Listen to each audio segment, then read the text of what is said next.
Today on this episode of Resilient Business, I talked to my friends Alyssa Blue and Mike McPherson of Wholeistic Lyfe. These guys have created an awesome countertop water filtration system that has a super low cost per gallon and filters out just about everything. These guys are a real interesting young couple. They live in Florida. They're working on building a self-sustainable off-grid bus. And so we have a lot of fun with this interview. I hope you guys enjoy it. If you like what you see on Resilient Business, please like, comment, subscribe. Please share this thing far and wide with all your friends. Check us out on the audio podcast channels, Podbean, Apple, and Spotify. Check out my affiliate links below for some great products and great discounts. And I will see you all soon. Alyssa and Mike, welcome to Resilient Business. How are you guys doing? Fantastic. We're doing great. Thank you for having us. Thank you so Excellent. much. It's so good to see you guys. I mean, we met a few months back, and as soon as I met you guys, I think you came in and you tried our Pulse Chair. We had met at a conference, a biohacking conference and things. We were talking about all kinds of stuff with energy and nutrition and things like that. And you started telling me a little bit about your story. So I definitely wanted to have you guys on because I think it's really interesting and it's timely too, because of the way society is going these days and the way, we're running into different things with chemicals and in the environment and technology and things like that are forcing us to pay more attention to wellness and the things we put in our body. And so you guys have a company that you've started called LiveH2O, and it's basically around water and just providing people with the best water possible. So I was hoping you guys would describe that a little bit. Tell us why you decided to start LiveH2O in the first place. Tell us, sort of your background that would give you the ability to start a company like that, and just kind of give us the rundown on that to get started, if you would. Well, I want to introduce Alyssa because it's my favorite thing to do, because Alyssa is a non-practicing aerospace engineer that found the body to be more fascinating than rockets. And I love saying that. It's amazing. I love that. That is excellent. Right? Every time it makes her blush. I love doing that. And I'm a medical intuitive and healer, holistic healer that is pretty much along for the ride, for healing people and getting this water into a lot of people's hands. But she loves telling the story of how we started LiveH2O. So go ahead, Dave. So last year, I'd say the whole world was kind of shut down. So everybody was out of work. Mike had an office. We were both living in Las Vegas at the time. He actually wasn't allowed to be in his office or see clients at all. And my practice, both of our practices went virtually. I work more on the physical side with fitness, nutrition, and Mike works on like the mental, emotional. So he works a lot with childhood trauma, PTSD, anxiety, depression. Mm-hmm. So we at this time, we're working siloed in our practice, but we both were interfacing with people in person, and then we couldn't meet in person. Fast forward from the beginning of last year to the end of last year, we're like, well, we need to do something to help more people not only maintain their wellness, but help detoxify their body from the onslaught of things that they're facing in an environment that it's ubiquitous. It's in the air, it's in the water, it's in our food.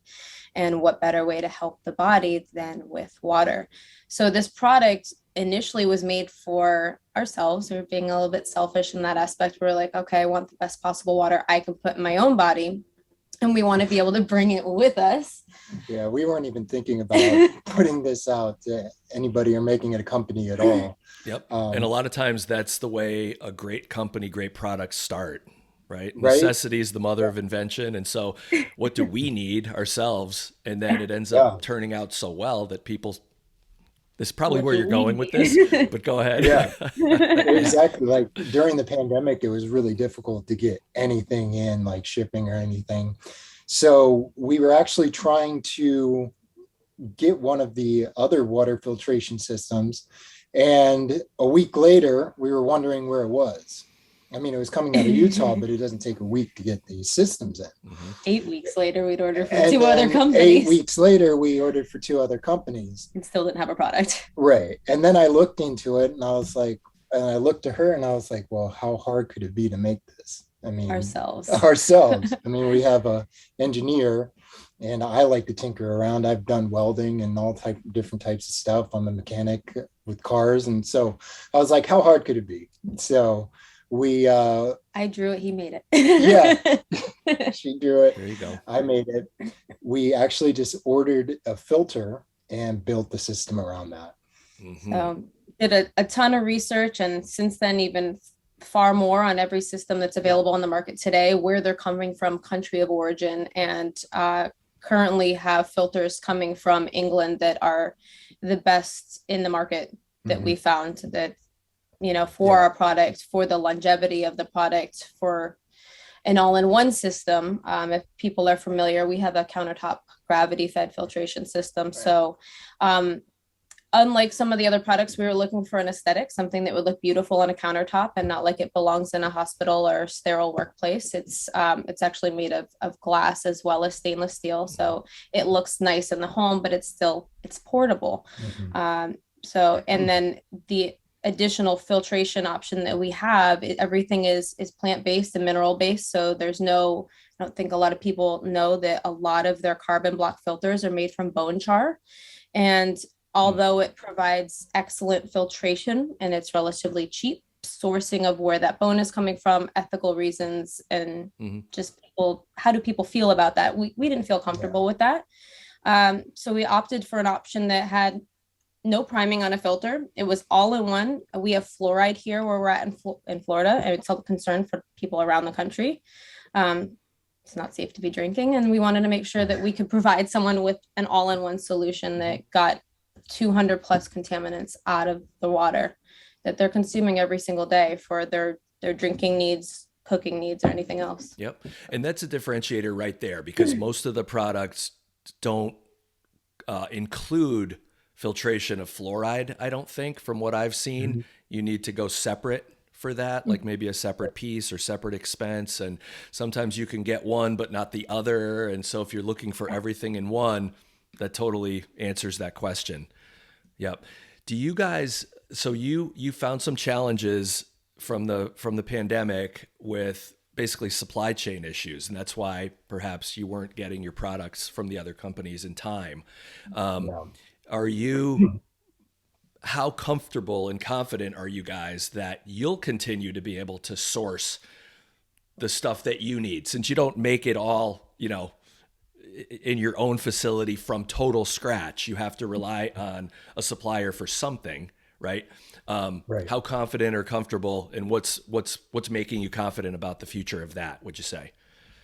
So we're pretty confident that we can keep the supply chain going. The only reason why we couldn't get these filters and the actual water filtration system is because the time in which we ordered it, when everybody was scared of what was going on and not really knowing about what was going on.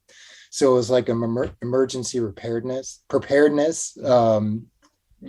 product that we had to wait for. So everybody was ordering these systems. So that's why it was difficult to get the actual system. But to get the actual parts that we make the system with, it shouldn't be that difficult. Cool. So here's two things we did to circumvent it. We realized that everyone was ordering this same, I guess, metal canister from a few manufacturers based in China or India. So we wanted to circumvent that. It looks like it belongs in a hospital. So, it just looks like, very medical. So. So again, the aesthetic was important to me when he looked at me that day and he's like, how can we make this? And then that's how we actually initially got our orders. If we hadn't been forced to wait 8 weeks, the question never would have been asked. The company would never have been made. Sure. And then we posted a picture of it and got 20 orders, or people asking where they could get one of these within a week's time frame. We looked at each other like, oh, okay, there's a need and a demand. People are looking for something like this. Yeah.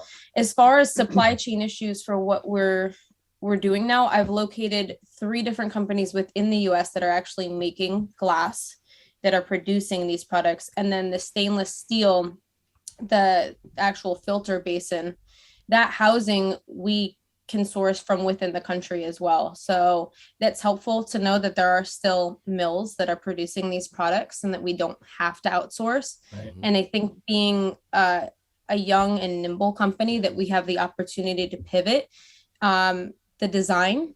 And I guess future wise, we are actually looking to make a proprietary filter for ourselves instead of just assembling the components.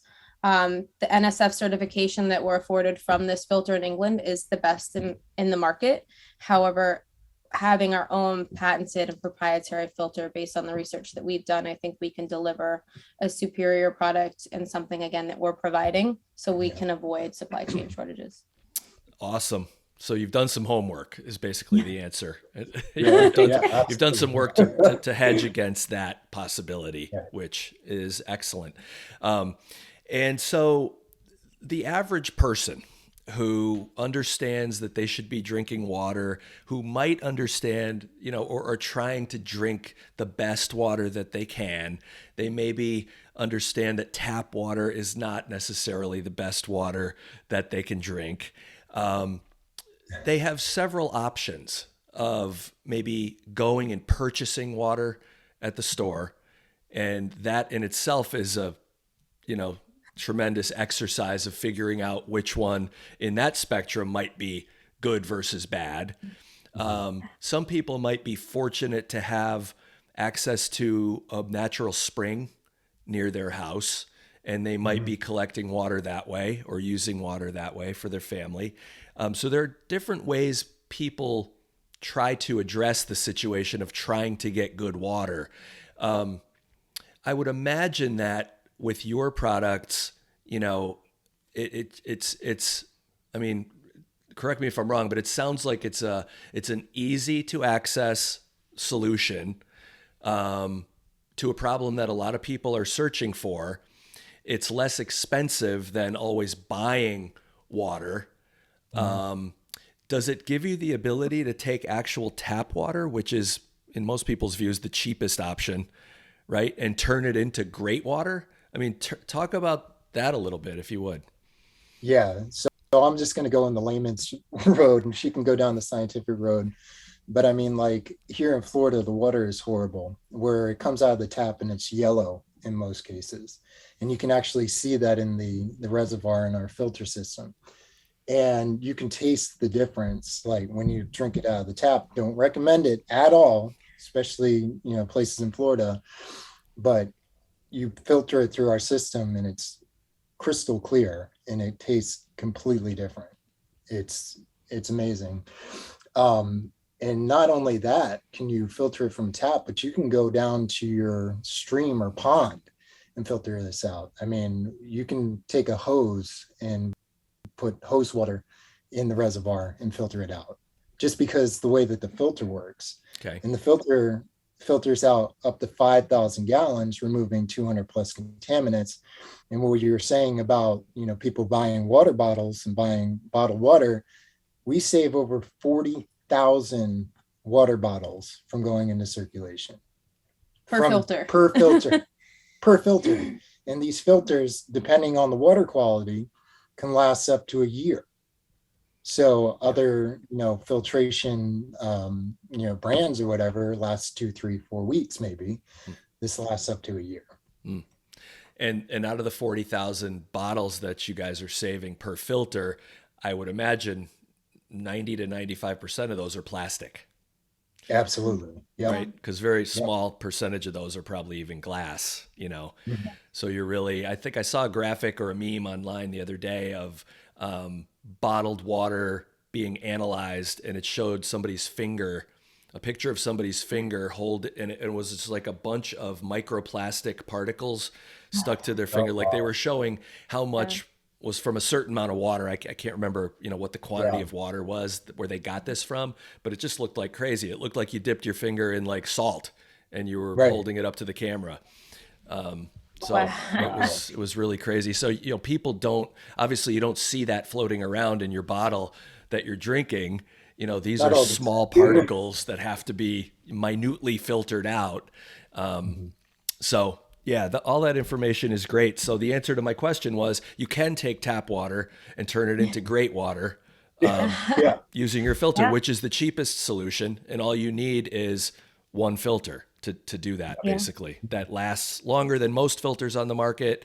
and is an all-in-one solution, taking out even fluoride. Okay, got it. Got it. It's basically less than a penny a gallon on average for a tap water, but you don't know what you're getting. And in many cases, those microplastics end up in the tap water, the groundwater, even well water. Wherever they might be pulling it from. But what people don't realize the importance of, they're like, oh, microplastics, no big deal. Microplastics actually fill receptor sites in your body where you're supposed to have hormones. So they become xenoestrogens in the body and make us have way more estrogen than we need. And it's making a lot of people sick. I don't think that isn't good for they guys. Don't understand a lot of I imagine it's not good for anyone. No, not good for anyone, but have too much estrogen in guys and women, it's just imbalance that you just don't want to go down. And you don't realize that it's in your water, that's the amazing thing. It's like something that we take for granted that comes out of our faucet, that's readily available, that is actually starting to poison us, which is crazy. So the more you know. That's interesting you bring up readily available, because there are some that would try to educate society that water is not readily available. It's not abundant. It's limited in supply. And so we should all be afraid of eventually running out of water. Have you guys thought about that at all? And what's kind of your view on that? I mean, like, the research that we do about water, we actually know too much. So, I mean, if you want to research primary water, and it'll make you feel a lot better.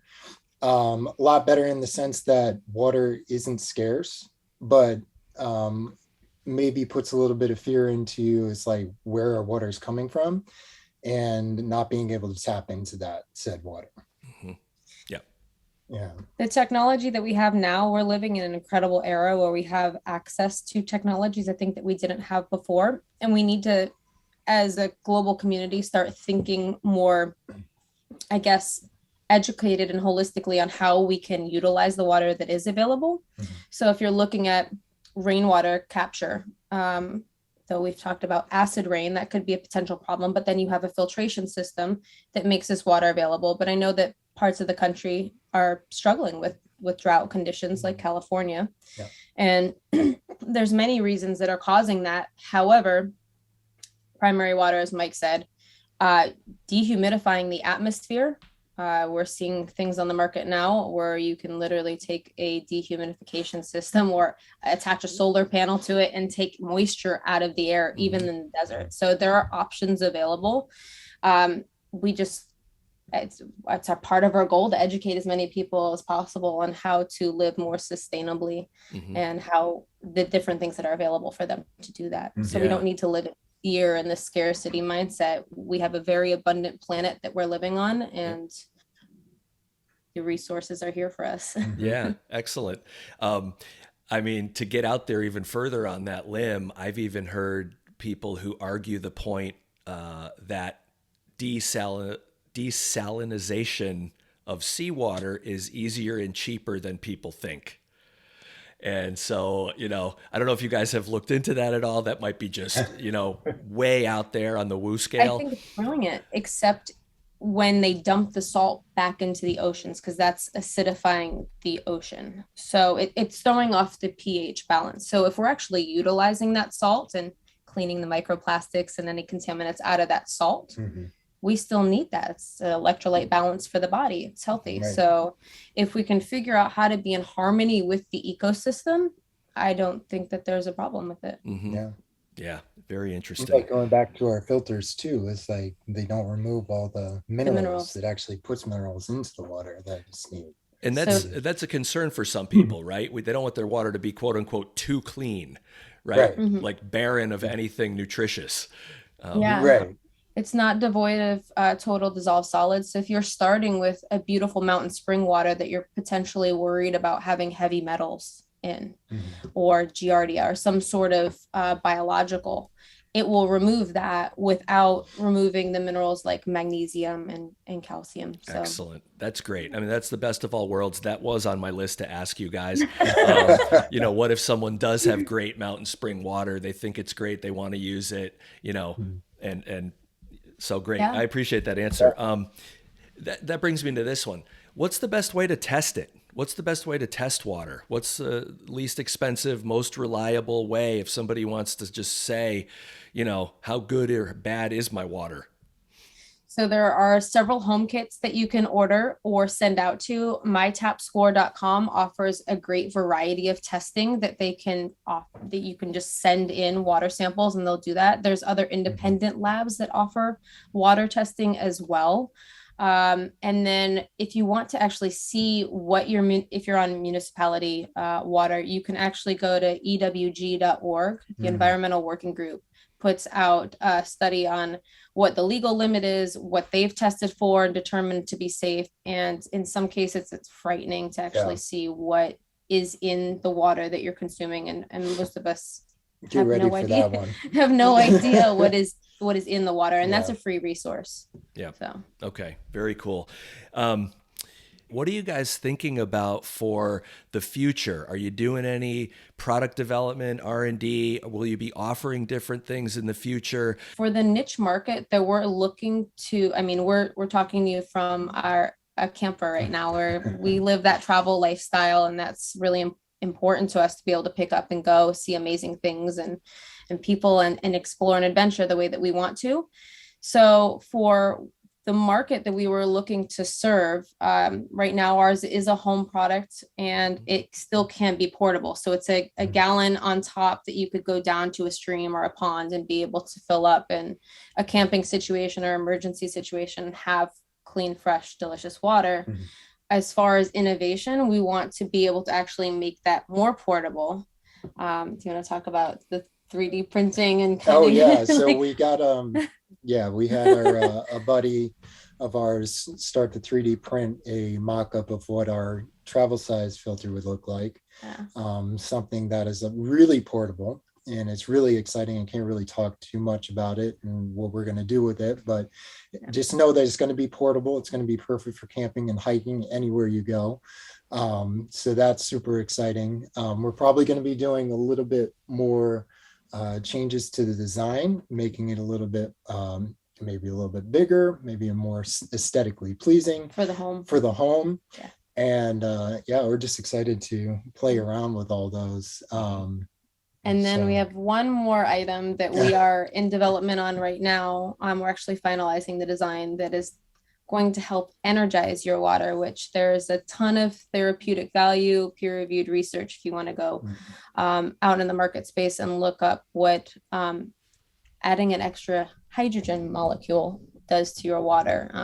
So basically adding to its structure and being able to be absorbed and utilized by the body. So ultimately, we are here to help people hydrate more thoroughly without toxins. Any way we can. Excellent. And you said a word that I resonate with is energy. So energizing water. And so as you guys know, what I do with Pulse PMF, we're looking at energizing the body with magnetic field energy and helping the cells uptake the hydration and the nutrition and the oxygen in a more efficient way, in a more energized way. And then detox, get rid of metabolic waste and toxins from the cells as well. And so I think those two things are hugely complementary, and also one of the reasons why I wanted to talk with you guys. And because I just think, it's very synergistic what we're both doing. I heard recently some talks too, just switching gears a little bit. There's the thought that drinking as much water as you can is the most optimal way of living. And there's another school of thought that says, first of all, it needs to be the right kind of water. It can't just be any water. That's one thing. And second of all, volume of drinking might not be the complete, answer, because, and I think most people think that that's a logical thing to do just because they understand that most of the body is made of water. but they don't necessarily understand the type of water and how it's different than this water. when it's in your body and in your cells. And so, kind of, and I'm not an expert on this, but kind of the fourth phase of water and metabolic water and how it's created in the body isn't necessarily from drinking gallons of water, but it's from other things as well, like receiving sunlight, for example. I heard recently that the eyes have more mitochondria in them than any part of your body, basically. And so when you look into the sunlight and when your eyes receive sunlight, the mitochondria produce metabolic water better. Wow. Just something I ran into. Tells your body to upregulate. Oh, the sun's out. We need more energy to get through the day. And, we are diurnal beings. We sleep at night. We're awake during the day. The sunlight is very essential to our creation, evolution, and just getting back to it, being primal, going back to our roots. It makes sense. Yep. So I just thought that was interesting. Did you have something to add, Alyssa? To answer your question, man, we have had friends that have tried diets and regimens, everything under the sun, and everybody's body is different. And this is what I think I want to drive home, is that my needs are not like his, that are not like yours. So to drink a gallon of water a day might be perfectly fine for you. It could, there have been people that have literally drowned themselves by drinking too much water and died. This has actually happened on a radio show. I think a couple of years ago, they were doing a water challenge.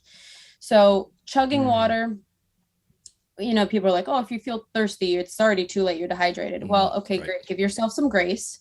But chugging water, just for the sake of chugging, I'm so thirsty, will actually flush out vital electrolytes and minerals that your body needs to retain that water. So being mindful of the things that we're doing.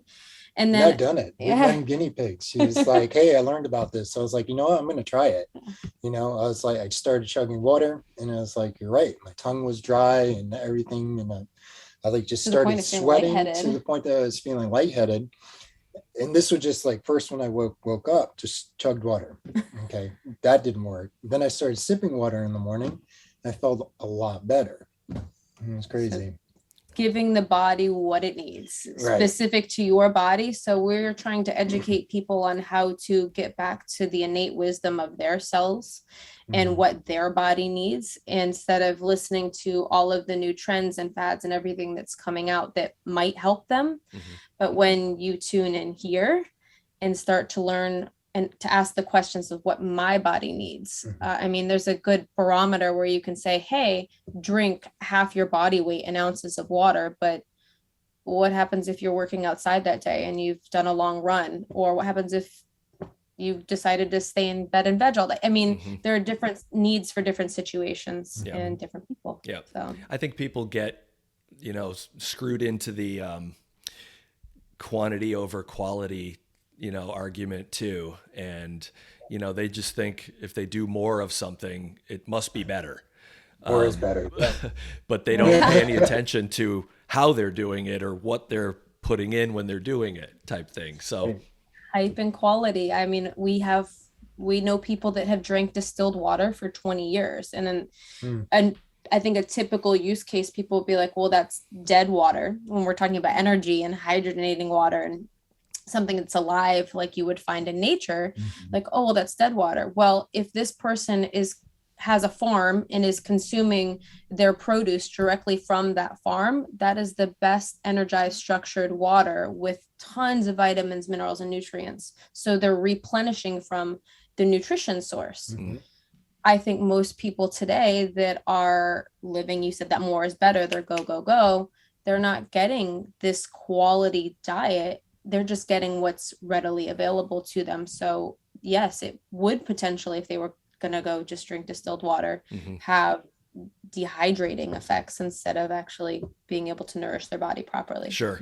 Yeah. The things that are readily available, to your point, your phrase that you used, are typically not the things that you want to pay the most attention to, whether it be water, or whether it be food, or whether it be, whatever is convenient, easy, readily available. You should usually look beyond. I found that to be a good rule of thumb in life. Look a little deeper, do a little more research, look a little deeper, and learn from yourself. So great information on all the water stuff. Is there anything you wanted to just add to that we didn't cover about the company or the product or anything about LifeH2O before we kind of switch gears for a couple minutes? Stay tuned, because we've had this one product for the last year, and it's really been an evolution process to think about the trajectory on where we want to bring this. So we're really excited about what we are creating. And this 2022 is going to be a year where you're going to see more innovative products and things that we're hopeful that are going to serve more people more profoundly. Yeah, excellent. Absolutely. Awesome. Appreciate all that.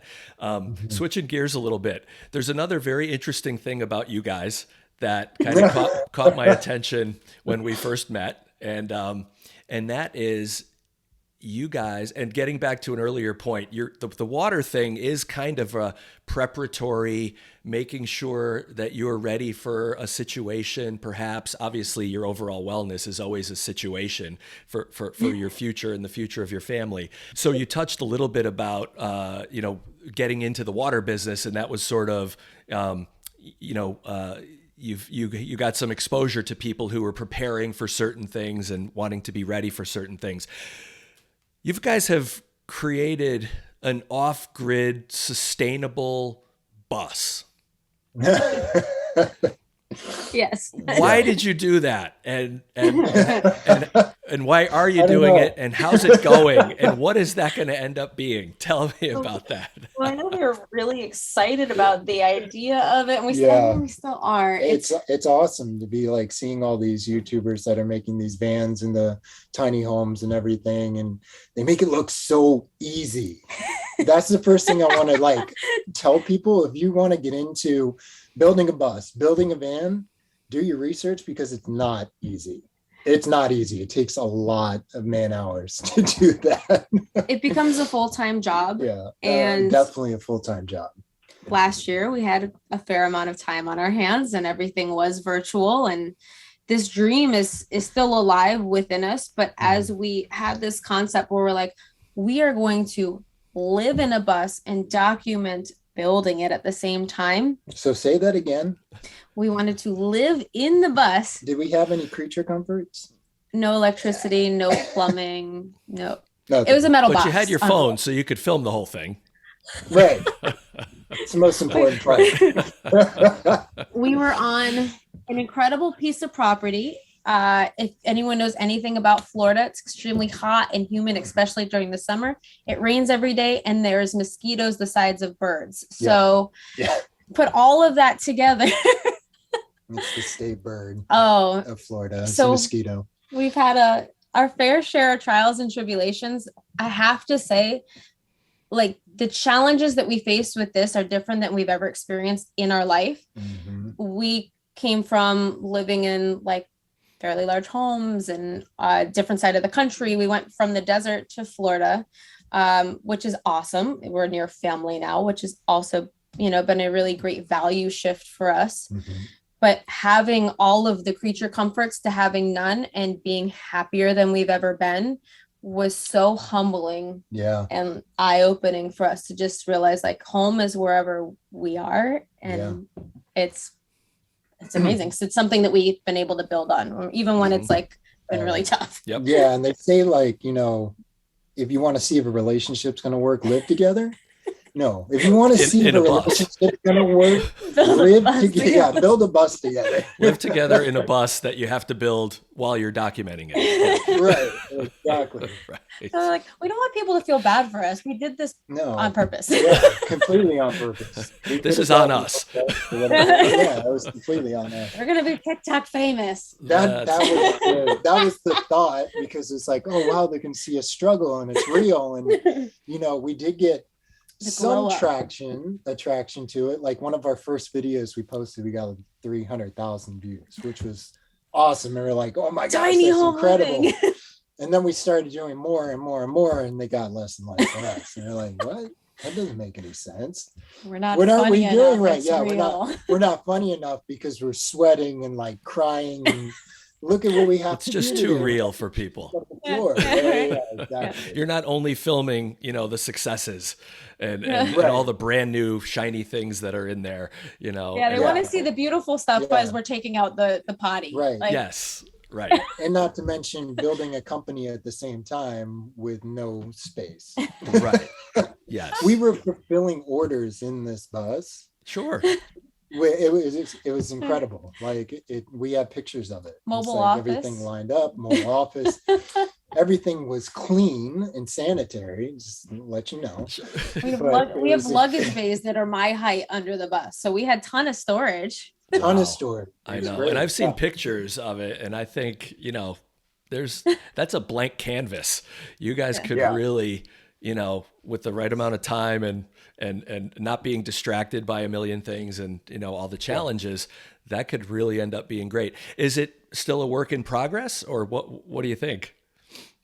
Words Yeah. of wisdom, have help with someone that this is, I don't want to say their business, but like this is their passion and they know what they're doing. So yes, that has actually been a saving grace on this beautiful guided journey that we've been on. We've met a bus builder that is also, him and his wife are holistic nutritionists. So Yeah, she's a healer. He's lot a of builder. synergy. It's really Interesting. cool. So they're going to help. We call the bus Herbie because Herberetta. It's a It's female. a female. She's very temperamental. There you go. She has a soul, and its We- spirit is definitely meant to do something with us. So we still have Herberetta, and she has got Yeah. help to be built. So we just had to have some faith to be able to stick it out. And I think faith has been a good guiding word for this entire journey. Oh, because yeah. we've just had to believe Excellent. that what we're doing. Yeah. And that's definitely another thing for everybody to stay tuned for with you guys, because that's an interesting one. And so, so in wrapping up, are there any parting words of wisdom you guys would like to share? And how do people learn more about LifeH2O? So I guess the umbrella company that we go under, with her practicing and my practicing being the energy, her being the more physical, is Wholeistic Lyfe, spelled WHOLEISTICLYFE. But if you want to find the water company, LifeH2O is our water company. Gotcha. So it's kind of like all encompassing. Excellent. So you can find those, both the .coms on Instagram, on Facebook, our social handles there. And LifeH2O.com. Okay, so I appreciate that. We're going to post all those links below and all that contact information. Thanks for being on Resilient Business today. Loved having you on the show. We're going to post everything below, and we hope you guys have a great rest of your week. Thank you. Thank you, Joe. Thank you so That was much, awesome. Joe. Appreciate you. Excellent. you. Thanks.